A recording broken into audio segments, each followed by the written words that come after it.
वक्त की मार हो या मालिक का अत्याचार, याद रखना जो आज धूल में है वही कल आसमान का सितारा बनेगा। एक छोटा सा गांव था जहां धनीराम नाम का एक धोबी रहता था। नाम तो धनीराम था, पर घर में गरीबी का डेरा था। उसके पास एक गधा था जिसका नाम उसने मोती रखा था। मोती सिर्फ एक जानवर नहीं था, वो धनीराम के परिवार की रीढ़ की हड्डी था। सुबह के धुंधलके से लेकर आधी रात तक मोती भारी बोझ तले दबा रहता। मोती की आंखों में हमेशा एक अजीब सी खामोशी रहती थी। वो बोल नहीं सकता था, लेकिन उसका शरीर चीख चीख कर अपना दर्द बयां करता था। उसकी पीठ पर लदे कपड़ों के गट्ठर इतने भारी होते थे कि उसकी हड्डियां चटकने लगती थीं। धनीराम अपनी गरीबी से चिढ़ा हुआ इंसान था। अपनी हताशा वो अक्सर मोती पर निकालता। अगर मोती थक कर रुक जाता तो धनीराम की लाठी उसके कमजोर बदन पर बरस पड़ती। अरे ओ कामचोर, बस थक गया? अभी तो आधा दिन बाकी है, धनीराम चिल्लाता। मोती भूख से व्याकुल रहता। उसे भरपेट घास तक नसीब नहीं होती थी। उसे बस उतना ही मिलता जिससे उसकी जान बची रहे। कई बार मोती की आंखों से आंसू टपकते और धूल में मिल जाते, लेकिन धनीराम का दिल नहीं पसीजता। मोती का संघर्ष केवल जिंदा रहने के लिए था। वो सोचता, क्या मेरा जन्म सिर्फ बोझ ढोने और लाठियां खाने के लिए हुआ है? कहते हैं वक्त कभी एक जैसा नहीं रहता। एक साल गांव में भीषण अकाल पड़ा। नदियां सूख गई और लोगों के पास पहनने को कपड़े नहीं बचे तो धोने का काम कहां से आता। धनीराम की गरीबी और बढ़ गई।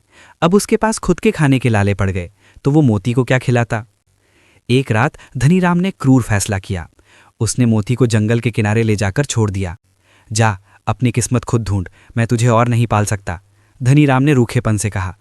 मोती लाचार था। उसने अपने मालिक की तरफ आखिरी बार देखा, वही मालिक जिसके लिए उसने अपनी जवानी खपा दी थी। लेकिन आज वही मालिक उसे मरने के लिए छोड़ रहा था। जंगल में मोती ने पहली बार आज़ादी का एहसास किया, लेकिन आज़ादी के साथ खतरा भी था। उसने घास की तलाश में मीलों पैदल चलना शुरू किया। उसने हार नहीं मानी। वो गधा जिसे सब बेवकूफ़ कहते थे, उसने अपनी मेहनत और सूझबूझ से मीठे पानी के झरने और हरी घास के मैदान खोज निकाले।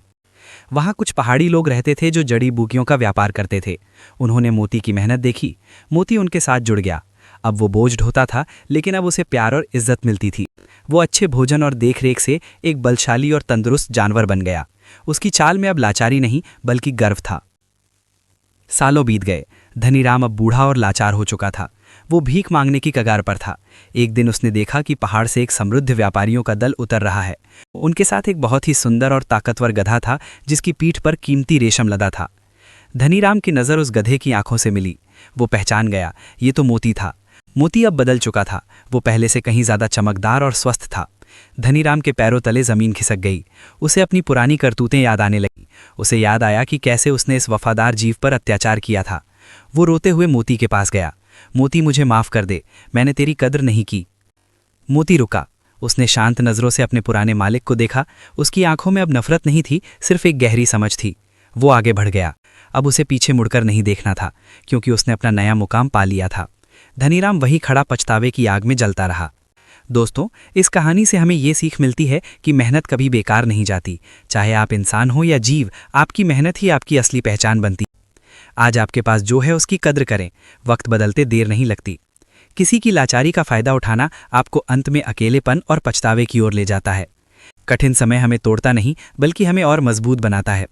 अगर आपको ये कहानी दिल को छू लेने वाली और प्रेरणादायक लगी हो तो इस वीडियो को लाइक ज़रूर करें और ऐसी ही जीवन की गहरी सीख वाली कहानियों के लिए हमारे चैनल को सब्सक्राइब करना न भूलें।